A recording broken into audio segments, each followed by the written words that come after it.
Welcome to the My Rules Are Better podcast. I'm Tom Barbalet. Today, I have the pleasure of a returning guest, so much so that I think we might even start calling him a co-host. Barney Dicker, it has been 3 months since we last spoke. An inordinate length of time, fires, we've both had some international travel, various, pandemics and things have occurred. But I wanted to start by saying you have just returned from the UK. You've just come back from England. And I know very little biographical information associated with you. When you return to the UK, what areas do you return to? Is this the area that you grew up in? Can you give some biographical information about what parts of the UK you call home? This trip, I went to London, Shrewsbury, London. And I was born in Guildford, so not too far from London. And I saw some London family when I went over, and I went up to Shrewsbury to see family. So then at some point, so I grew up in Guildford, then we moved to Herefordshire, so looking out on the Golden Valley, the Black Mountains. And then there's some family is up that way. So that's the Shrewsbury connection. But then my dad has lived in various different places and he's ended up in Shrewsbury too. Okay. And the last place that I lived before moving to Germany was Swansea. Ah, interesting. So southern, I would say southern and not, I've got some friends down in Devon and Cornwall. So pretty southern, but I love the north. The north is great. I love the size of the buildings and all of that kind of industrial stuff. And I've always had really nice. They've always been really nice trips when I go up north. And to keep going, Edinburgh I think is lovely. So it's all pretty lovely. Yes. Well, okay. So that gets some interesting. So when you did your formative, initial game playing, where were you specifically at that time period? Yeah, I remember. Well, okay. So I remember a box of Shreddies coming out, and it had Dungeons and Dragons stuff on it, and it had a hologram on the front of the box. And I think, and so of course that was a little archway that then they had stuck the hologram onto at the back. And sadly, I don't have that anymore. But it was a skeleton wading through dungeon water, let's say. And that must have been a mini that they photographed. And, that was I just thought that was amazing. And the Dungeons and Dragons cartoon was on telly, and there were, other things a bit like that. And for one fancy dress competition at my school fete in Surrey, I dressed up as the hero with the lightning bolt bow and arrow. So I guess that was already that kind of part of my mind was already activated. But I think then it was moving to Herefordshire that fighting fantasy and things like that started to creep in. And then a neighbour of mine somewhere near Malvern had been exposed by someone, I can't remember, to this whole world. And I bought I swapped or something. I bought Dungeon Quest off him, which is not a great game, but there we go. And he was really into Anne McCaffrey, and we played, he played, I seem to remember. I didn't really get much chance to play on the computer, but he had a Dungeons and Dragons dungeon crawl video game. But I also think I got some of my oldest white dwarfs off him. Right. And so it kind of spun out a little bit from there. But the community in Herefordshire was still you needed to know someone. Like there weren't any stores in towns or this kind of stuff. You really had to know someone that had some existing stuff that you could then swap in order to get access to it. Or I think there are. He might have been in America for a while or something. Okay. Maybe not. There might be an older brother or that kind of thing. Okay. I think there are two aspects there. I think one aspect is you kind of need somebody to show you that something is a good idea. And I think that's as good, that's as good a rule today as ever. And to an extent, I think that's what online reviews are to a degree. You sift through them and you get a sense of this real product that that is currently kind of hypothetical in your life. But there was a model shop, Hereford Model Shop. And so once the penny had dropped that there were also miniatures and all of that kind of thing, they kept them. I would go to the model shop and they kept them behind the desk. Of course. And you had to ask to go round. And I seem to remember that no more than two people were allowed at a time. And I remember just looking through these blister packs and it was really quite incoherent, my selections. I think it was based on pretty much a bit like you, what seems to be a really good miniature that is worth getting. It is interesting, the translation from immediate friend contact, and I think certainly Games Workshop as a company acknowledges this in its internal use documents only. But the nature of initial contact, always being a friend, as you say, occasionally, typically with an older brother, and then to the point where you realize, no, wait, this is something actually that's in the world that I can engage with. And then, as you say, the early purchasing of miniatures and these kind of the kind of talisman-like properties that these things have in one's own life. And it is interesting the way that we all have these pretty shared stories associated with how we first discovered these things of a particular age. Now, to be the children of a gamer, or even now in some cases the grandchildren of a gamer, gives a different introduction to the whole thing. And I think I periodically with my wife go back and watch a show called Unsolved Mysteries. I do this all the time, actually. I'm always living... I recently rewatched The Young Ones, for example. So I'm constantly living in the 1980s and early 1990s in some way in my life. But my wife and I periodically go back and watch a show called Unsolved Mysteries. And every time Dungeons and Dragons comes up, it is with the view that this is some strange demonic cult that is ripping away children and turning them into murderers. And I think that narrative is now so completely lost. I mean... Young folk will see this with computer games periodically. You'll have kind of aging presidential candidates. They're all aging presidential candidates now. They will occasionally throw in, violent video games, So, I mean, I guess children still see this, but the nature of something which is so forbidden in one regard, I occasionally joke with people, it's like the war on drugs, right? These early game developers had the games like drugs, right? You couldn't want any better marketing for teenage youth than to make something forbidden, the whole nature of having to go behind the counter and, only a couple of people being allowed behind there and all these kind of curious rules. But what I find fascinating in my own life is that there are certain magazines that I can't get access to anymore. Like there were formative magazines in my gaming that are long since, destroyed or landfill or what have you. That were really important. I think we've talked about this historically with a fellow who, lived in the Shetlands and actually sent me, fighting fantasy books. We exchanged our favourite fighting fantasy books through the mail. And the Shetlands is just such a wonderful... You can't imagine what the Shetlands was like growing up in Australia. Like the nature... I mean, I had been to, I think as far north as I'd been was Aberdeen as a relatively small boy. But the nature of getting this parcel from the Shetlands and then sending back a parcel and... This must have gone on for a couple of years. So, there are all these little bits and pieces that, created this thing as well.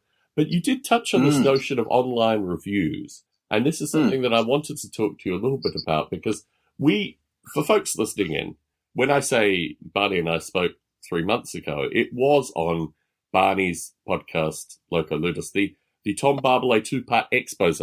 Let us call it that. Yes. Yes. Which we talked 3 months ago. It's only recently been released. It's been released, I think, sometime in February.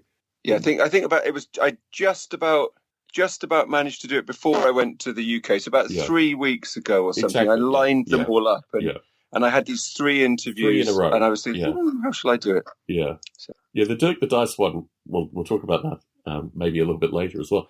Mm-hmm, so one of the things we did cut a lot of audio, and let me tell you about my day before I begin this discussion. Do it, please.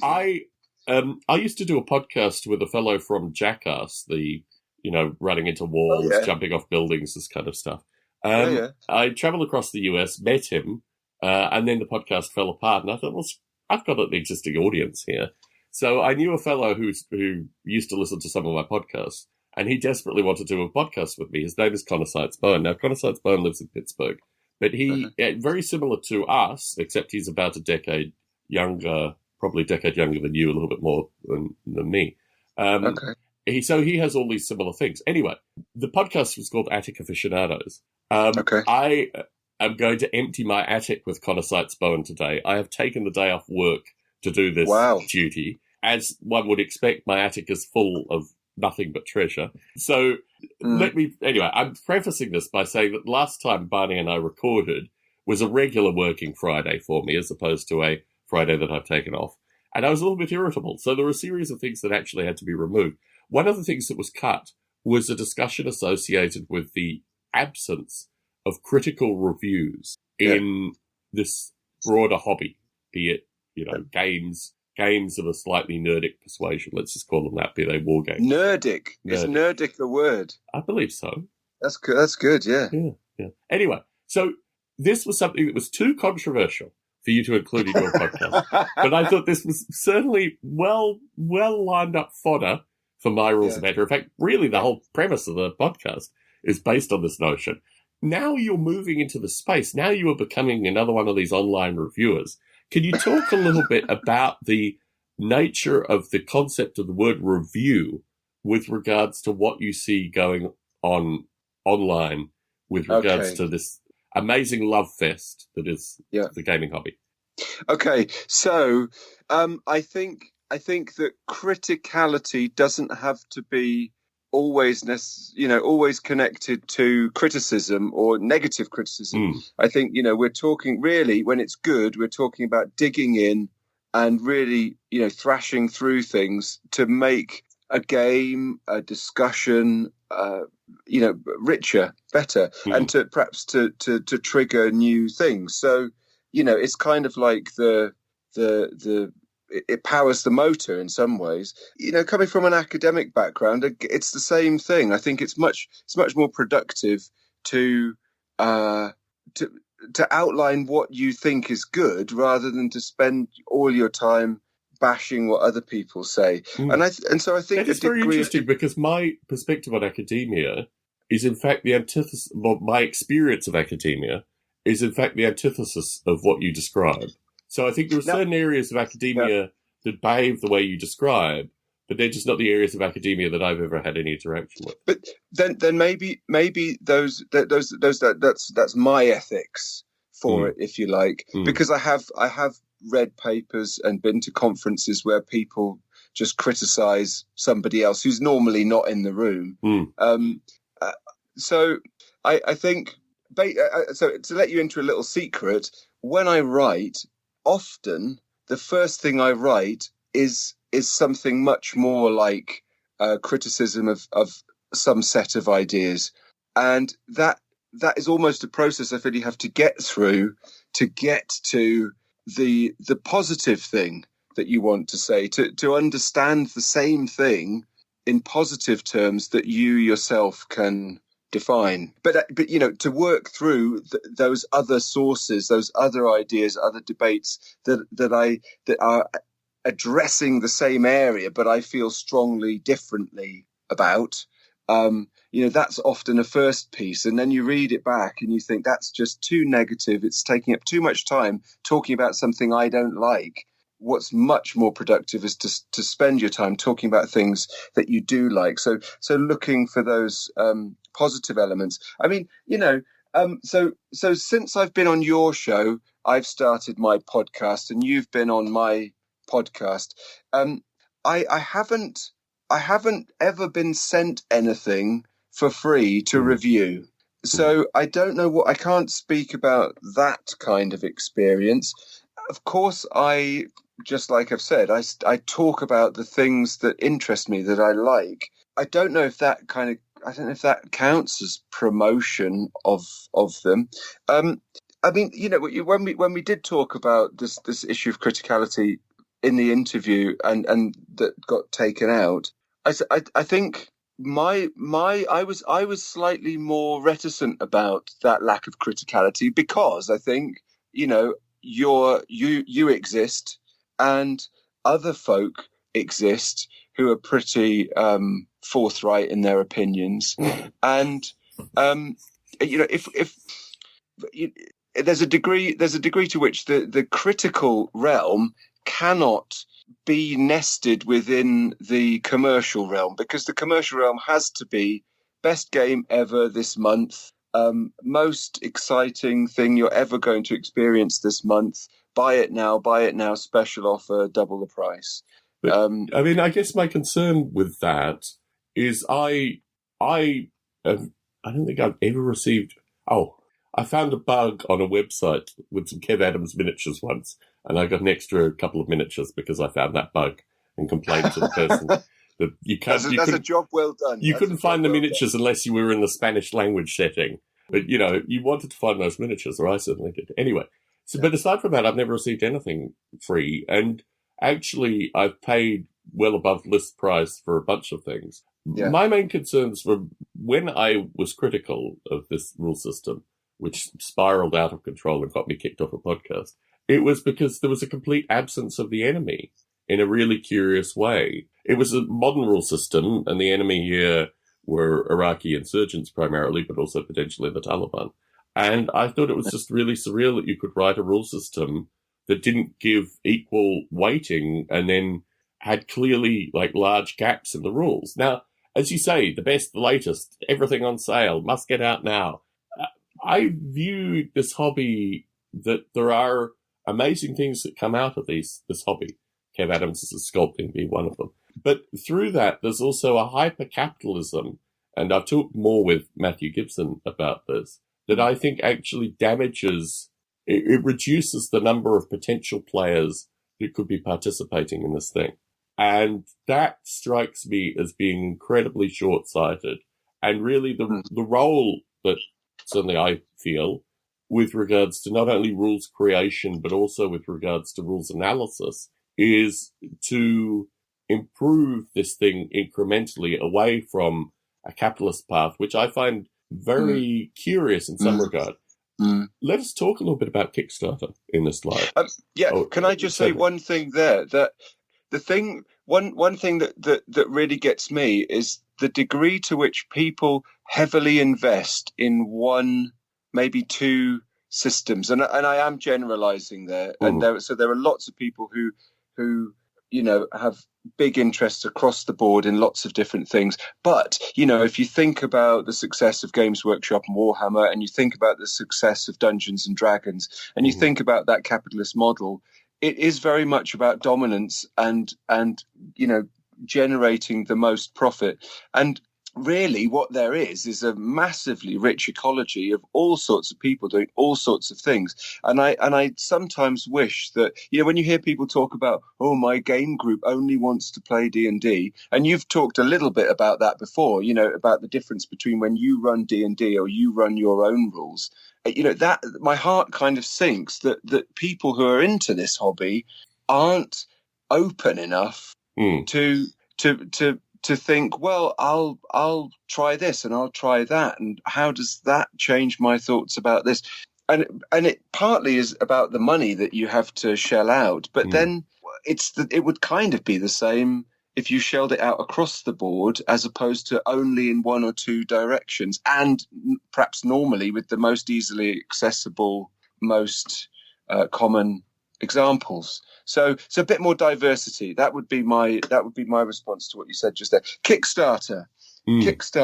So you want me to talk about my newbie experience with Kickstarter, do you? And I think it's in the order of it's maybe more than 40 now projects that I've put money into a Kickstarter. It could be close. See, to I 60. can't imagine that. That's like you're a long tooth. Completely. But what interests me is actually, well, let's start with your experience with Kickstarter. Yeah. How many projects have you put money into, and what has your experience been so far? I've backed 2, and I think I might back a third. The first one was Electric Bastion Land by Chris McDowell, which we've talked about, which I just completely love. And for my 40th birthday, my brother bought me one of the luxury, what do they call them? Luxury rewards. So I've contributed a borough for Bastion in the book, and I appear on the back cover flying a kite. So there's a little picture of me in Bastion. And, I wasn't expecting that when I backed it. I just really was so excited about, and am still so excited about it. When my brother suggested, wouldn't you like something more? Wouldn't you like something like that? That has massive personal significance, because then, within that book is the record of my 40th birthday, my 40 years of existence, and my brother's kindness, generosity in supporting that. And a little bit, there's something of my creativity. Not all of it, but something that speaks to use that phrase, speaks to that project of Electric Bastion Land. And especially having interviewed Chris on my podcast, that whole thing for me is, if you like, very romantic, you could say. It's got a whole lot of romance about it. The second one that I supported is kind of completely self-congratulatory to the price of £8, which is the Mud Harbour zine, as part of the Zine Quest, which Kickstarter's been doing for RPGs, which my friend Dave Aldridge and his wife Claire have put together, and that's a setting for the Black Hack, and that I've been playing in with Dave and have characters for, and he was I don't know, kind enough,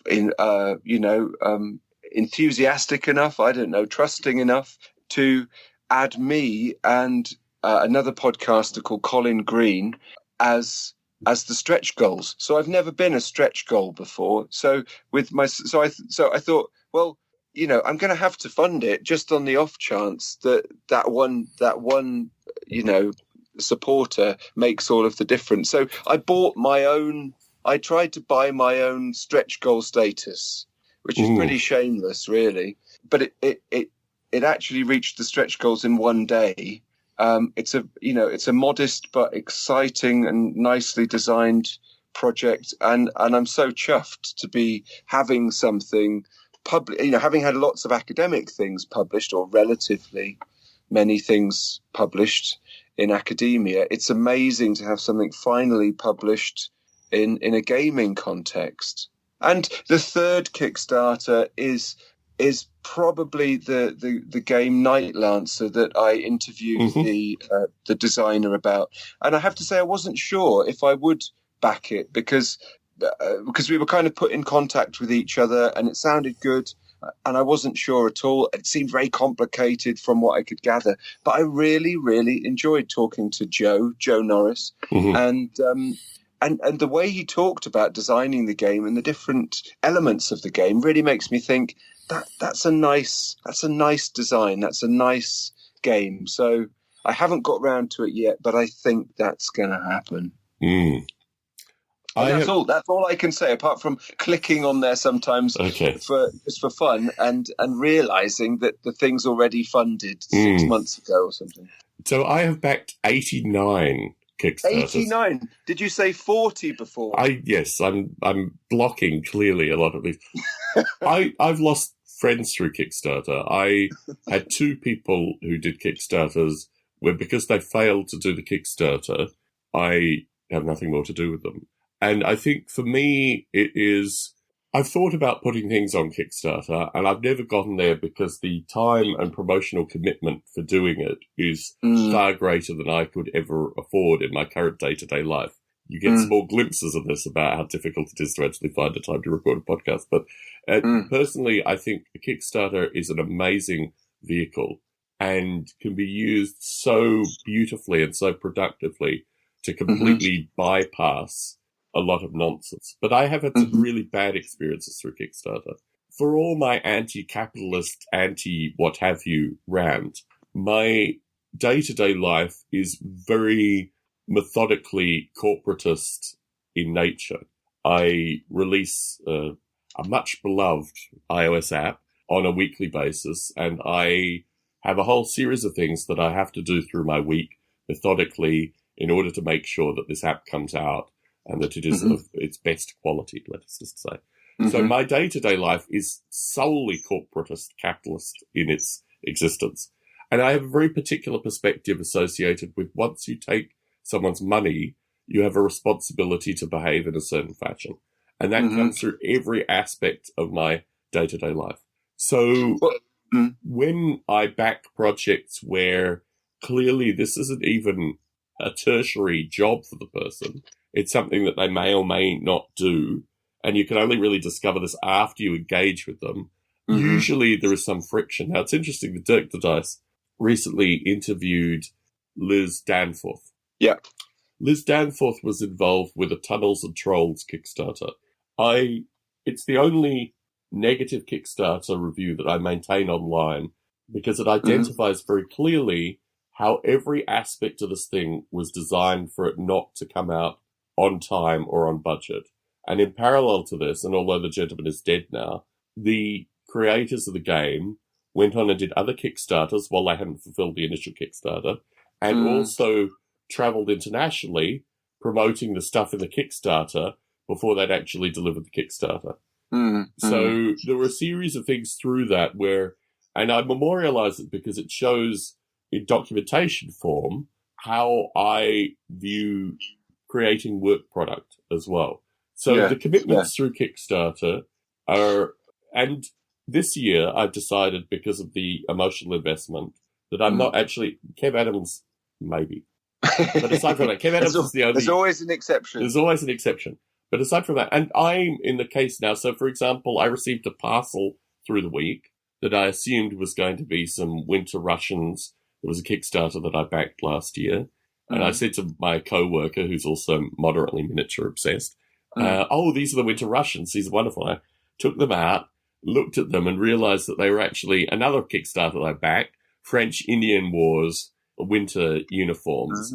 And so a large portion of my lead pile is based on this Kickstarter thing. And I think historically I looked at it as something that I would do with my own projects. But now it moved into this realm of I really want to support these people doing good work. Yeah. And that, I think, is a majority of the reason that and when I find people that don't do good work through Kickstarter, when I find people and look, the most recent example where I was actually able to get the plastic kits as part of the thing, the fellow is just completely overwhelmed. He works 2 jobs, he has a family, and he's trying to get miniatures out in the same process. Really, I think he should never have run the Kickstarter if he couldn't actually get it out. Yeah. So you do get a very intimate sense. And also this hobby of ours, let us call it this thing, is a red light pinnacle of Kickstarter. Yeah. The amount of money in miniature gaming that is made through Kickstarter far outstrips video games, far outstrips food, books, everything. This is one of the ways that this hobby of ours shows its true light in the world today. That these bespoke boutique manufacturers can get millions of dollars through this thing.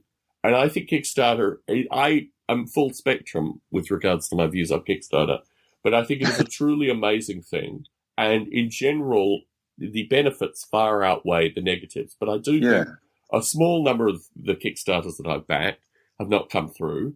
Unfortunately, 2 of my friends were part of this for separate Kickstarters, and I just walked away from them because I feel ethically there are reasons that a Kickstarter can fail legitimately. Not putting in the effort is not a reason for a Kickstarter to fail legitimately. So, I guess by stating 89 as the magic number, And I've been putting money into Kickstarters for 12 plus years. I mean, basically when the site started, I started putting money into them. And in contrast to this, there are a variety of other sites which I look at periodically, but Kickstarter internally puts a lot of effort into the promotion of the individual projects as well. And I think that's very, very useful there. Yeah.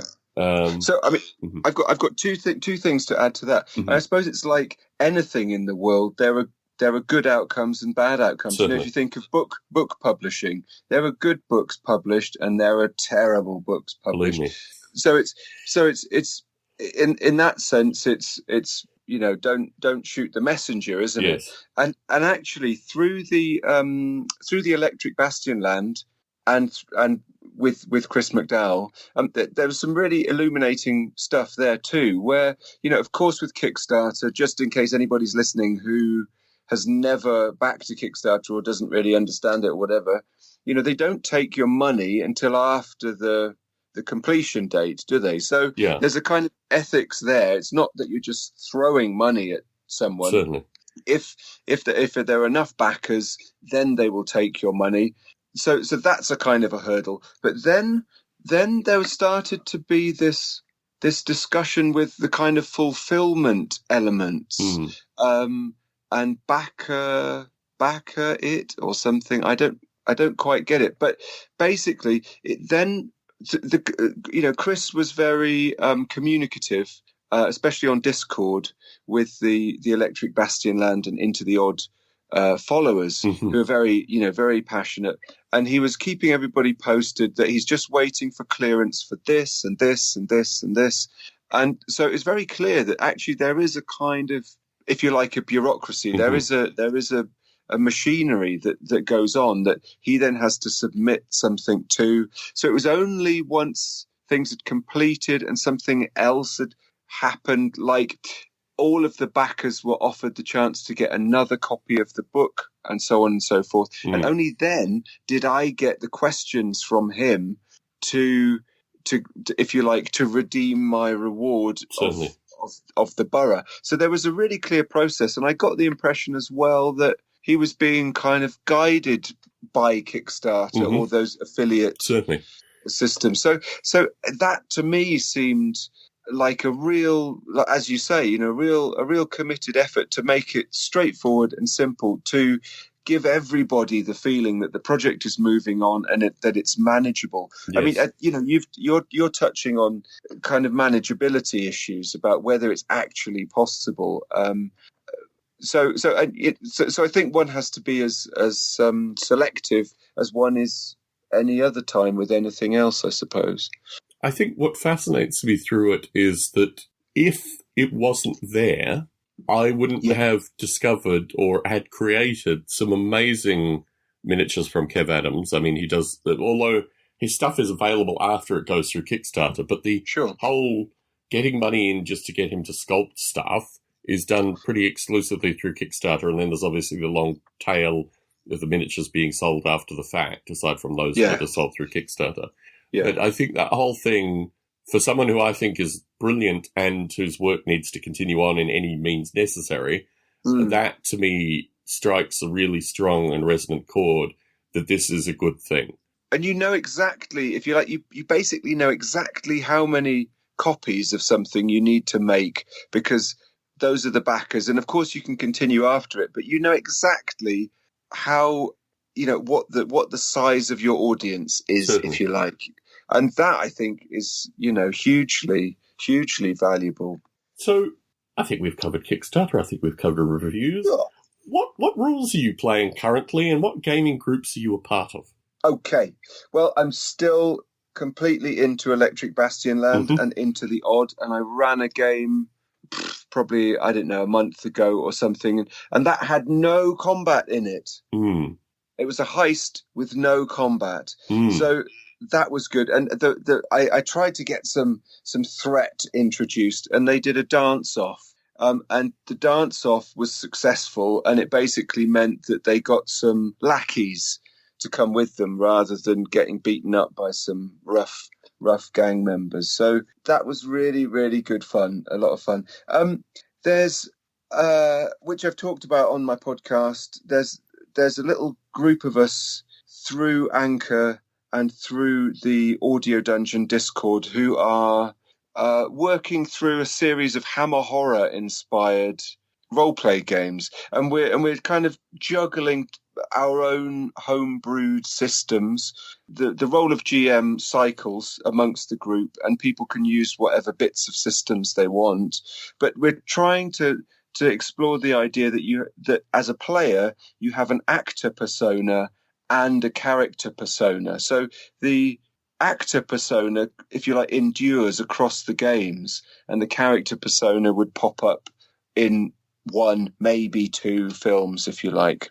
So that's really good fun. And we played a game the other night. We did Vampirella, which was an unmade Hammer project, and I ran Zeppelin versus Pterodactyls, which was another unmade Hammer production. So these are B-movie horror scenarios, and also trying to get that balance between an open game and the structure of a B-movie horror film is a nice fun challenge. I'm playing in an index card RPG campaign, a cyberpunk setting. I nearly blew up the entire team last game, but only I got injured in the end. And how are you playing that, physically or online? Or okay, so apart from Into the Odd, which I ran locally, physically, face to face, Hammer ICRPG, the index card RPG, that's online. I've also played, as I mentioned, in this Black Hack, this ongoing. They call it. This is Dave Aldrich's game, and the term for this is West Marches or open table. So you can basically drop in as and when, and this ongoing setting will accommodate you. So it's not a campaign in that strict sense. And then when I went to the UK, I had the great privilege of some friends of mine playtesting my rule system, which I'm really moving forward on, and that was great. And I'd be happy to, when I'm a bit further with that, happy to come back and talk about that. I also, and then we can have a real no, my rules.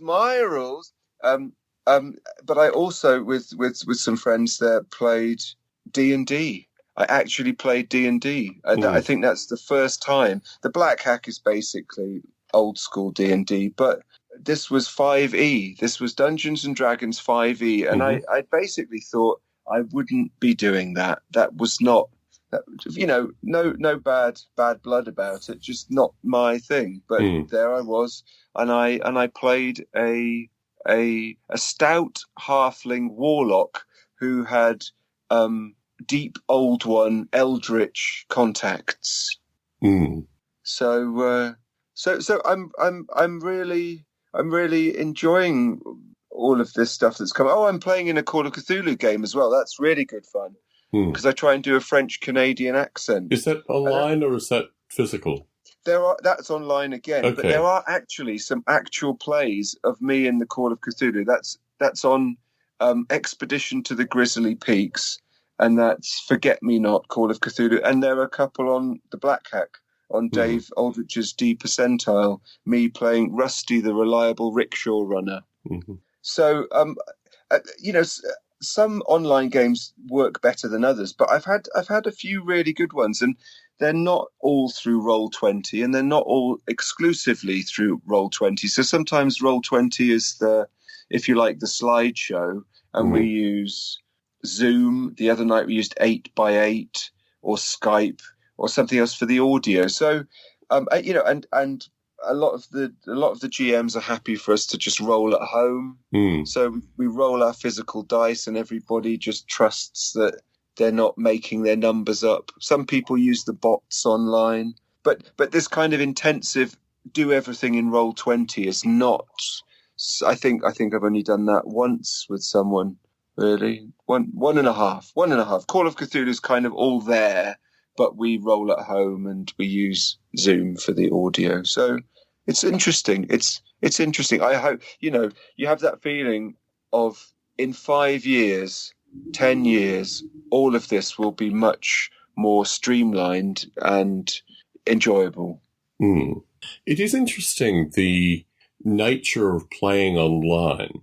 And in my case, when I ran a D&D group, the player that we started the group for, who'd never played D&D previously, decided to get involved with D&D online and play. I think he had played 2 games in parallel with the game that I was running.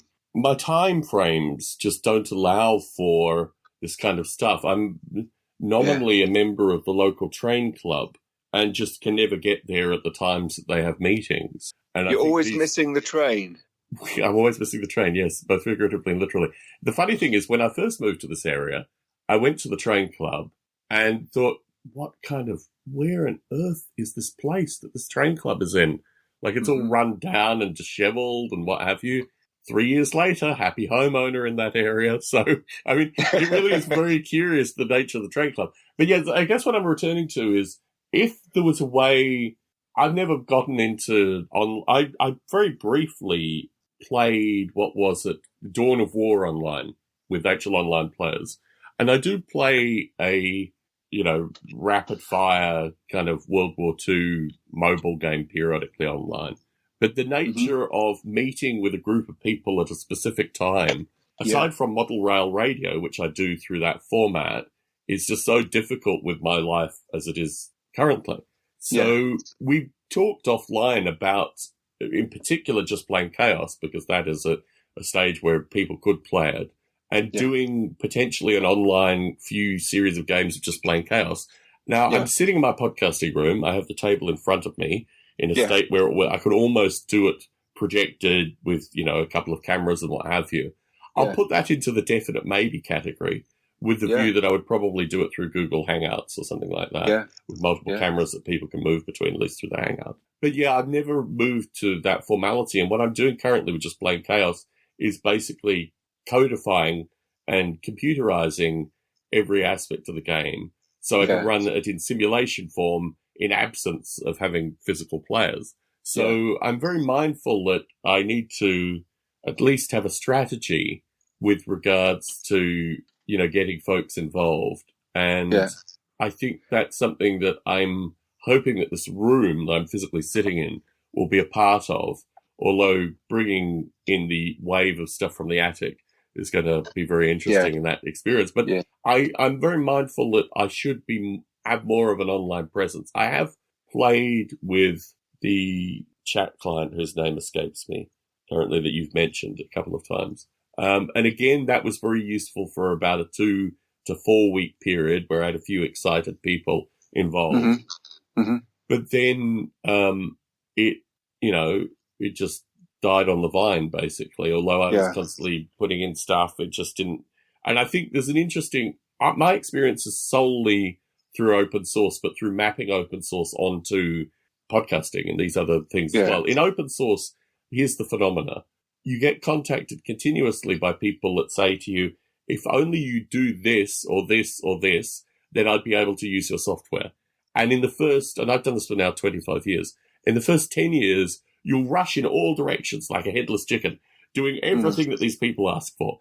And now, in a reasonable ask case, I will do these things to make it easier. And in some cases, this will get people using the software.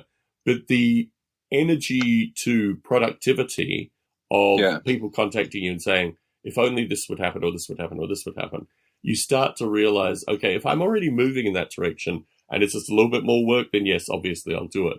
But if it's, if you completely rewrite this thing in a completely different language, then, we'll use it, or all these kind of things. So with the Just Play Chaos rule system, I think it's sufficiently small, for one thing, it's a small number of pages, and refining within that light as well. That it may just be, I was thinking of doing it through YouTube initially, like putting up videos of me playing and using that as a means of explanation. And I think that's the lowest barrier for entry as far as I'm concerned to get the information out. Now, getting people excited in real time is a very different thing. But yeah, I really need to consider how I actually do this with regards to live video and how I organize this, and in particular, finding the right times. I mean, with Model Rail Radio, we have 2 times that we run it in. We run at 9 a.m. here, which is 5 p.m. in the UK, 6 p.m. where you are, and also 4 p.m. here, which extends onto the east coast of the US. And with those 2 times, we can capture everyone. We can get Australia and Japan and everyone through those 2 times. So I think this is a similar thing. I just need to find 2 times. I need to book a certain number of things. And, if no one turns up, then I just push the stuff onto YouTube. But if people turn up, then it starts to, percolate accordingly. I think so. A couple of thoughts. I mean, the real promise of all of this is that you are one is playing with people who are really into it.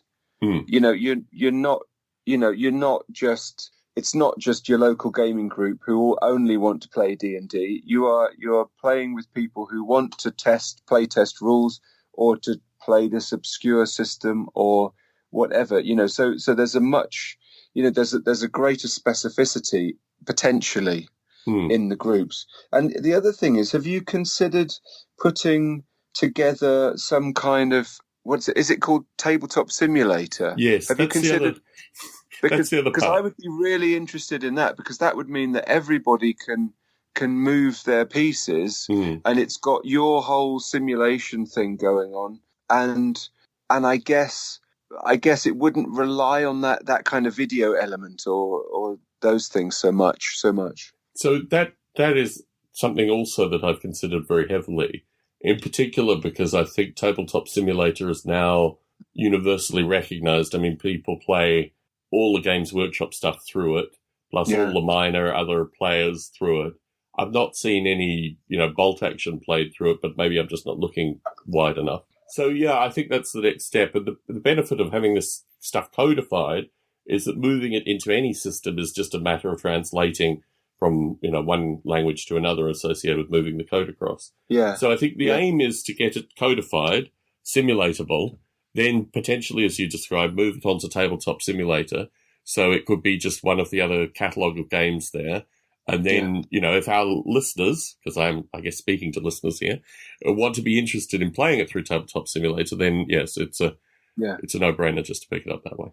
I mean, the other thing is, I think potentially, and I think about this for my things too, that something, an hour slot or an hour and a half, 2 hour slot like today is also a really good opportunity to just play test something. It's, it's not the bells and whistles adventure or, episode or scenario or whatever, but it's enough to have a little firefight or to, find something, or escape from a burning building or something. And I think if those things are dripped a little bit, then you have, I don't know, 6 hours of play, and you haven't eaten up somebody's entire day in a completely different time zone, let alone your own or anything like that. So I kind of think, what about little and often? So absolutely, that would be, I'm there. I look forward to that. So the final topic I have on my list relates to something which is, I don't know. I'm currently recovering from a cold. And unfortunately, I'm in a stage now where my employer has said, if you're recovering from a cold, you need to go and get yourself tested. And the local testing facility, which is with the state, not with the private healthcare, is saying, no, we won't test you because you haven't come into contact with someone that's gone to a country. And I'm like, do you read the newspapers? I mean, do you know what's going on here? Anyway, that's my specific relationship with the state. Do you think the coronavirus as a thing, that gamers are better suited to understanding pandemics, but also, as is somewhat comically noted in an article that I posted online, also that gamers are so wonderfully able to disappear for 2 weeks and then reemerge? I mean, what are your thoughts associated with gamers and pandemics just in general? Gosh, well, I mean, I'm not a pandemic player, so that's not a game that... No, I'm talking about the I know. I think this idea that a gamer might survive longer in isolation is really interesting and funny, because we've all got minis to paint. We might have games to design. We've certainly got games we've never played. So I think people would probably really welcome that, and maybe even not consume all of the stored, all of the provisions so fast. Maybe, suddenly 3 hours has passed and, nobody's eaten anything, drunk anything because they've just been playing. What you really seem to be driving at is there a kind of a mindset which might see gamers surviving? It puts me in mind of Mars Attacks, where these two young boys who've got separated from their mother or whatever, and the father's traveling across the country to go and find them. They start off at a video game arcade, and that really helps them when they get hold of the Martian weapons. And then as well, I watched this actually quite disappointing, the new Jim Jarmusch movie, The Dead Don't Die, and there's kind of a thing in that. It's more like comics readers are more prepared, but really, actually, in the end, with that film, nobody's prepared, except for what's her name, the Scottish actress. My mind's gone blank. So I think that's an interesting idea. If you had to make constitution checks, it might slow you down. So I don't know if you have to carry your dice around and you're only permitted to go into the hospital to get the antidote if you pass your dexterity check or your intelligence check or whatever. I think the nature of these things, in particular, just the sheer incompetency that one is kind of exposed to through these experiences. I don't know if gaming helps with that, but it certainly makes you a little bit more philosophically robust. And I guess you don't run fleeing. I mean, this is the thing that I've found living in the area that I live in, is, when you experience automatic weapons fire and you don't run fleeing and you instead create a mythology around how you sleep and all these other things associated with that. It really is, yes, I think people that are more mythologically prone, or at least mythologically capable, may actually have better survival instincts through these things. But at the same point, the raw, dry, almost brutally sarcastic humour that is required to play these games is also a very good panacea for the circumstances that one finds oneself in. I've always found this I say to people, although I don't read science fiction anymore, as a boy, I consumed science fiction continuously, and it actually enabled me to understand the contemporary world considerably better. And I think there's an element of that in this as well, that gamers that are, constantly thinking out of regular, day-to-day life space are probably more capable in some regard of saying, yes, this is the pandemic space. This is the media failing us. This is the politicians failing us. Yes. So, I mean, I would like to remain optimistic that these hobbies of ours might actually help us in other ways as well, which is really why I raised this topic. I think there are two things there. One thing is, the apocalypse has been endlessly replayed on gaming tables. Yes. For millions of times probably. Yes. So that's something. But also then, you've kind of got this idea of character death. Yes. So I think, and you were just really, you were talking about that there then. But I think it's one of those social areas where symbolic death is enacted. And two other areas that I find really interesting there are climbing and fencing. Because, when you fall off a wall climbing, you have just symbolically died. And if you fence with somebody and they beat you, they've symbolically killed you with a sword. I suppose it's like paintball as well. So there are certain social activities that symbolically enact that sense of self annihilation, demise. And I think you make a very good point that probably plays some role in how we might cope with how it happens in reality when it lands on our doorstep.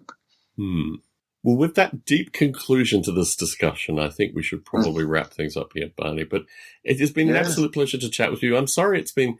I mean, I understand on my side why it's been 3 months, because I've been dealing with a bunch of different things. But, it's just such a luxury to have the chance to chat with you again. It's great. So look, let's try and get some play testing online. And if I get my act together to GM some games online, I will, of course, invite you to come and join.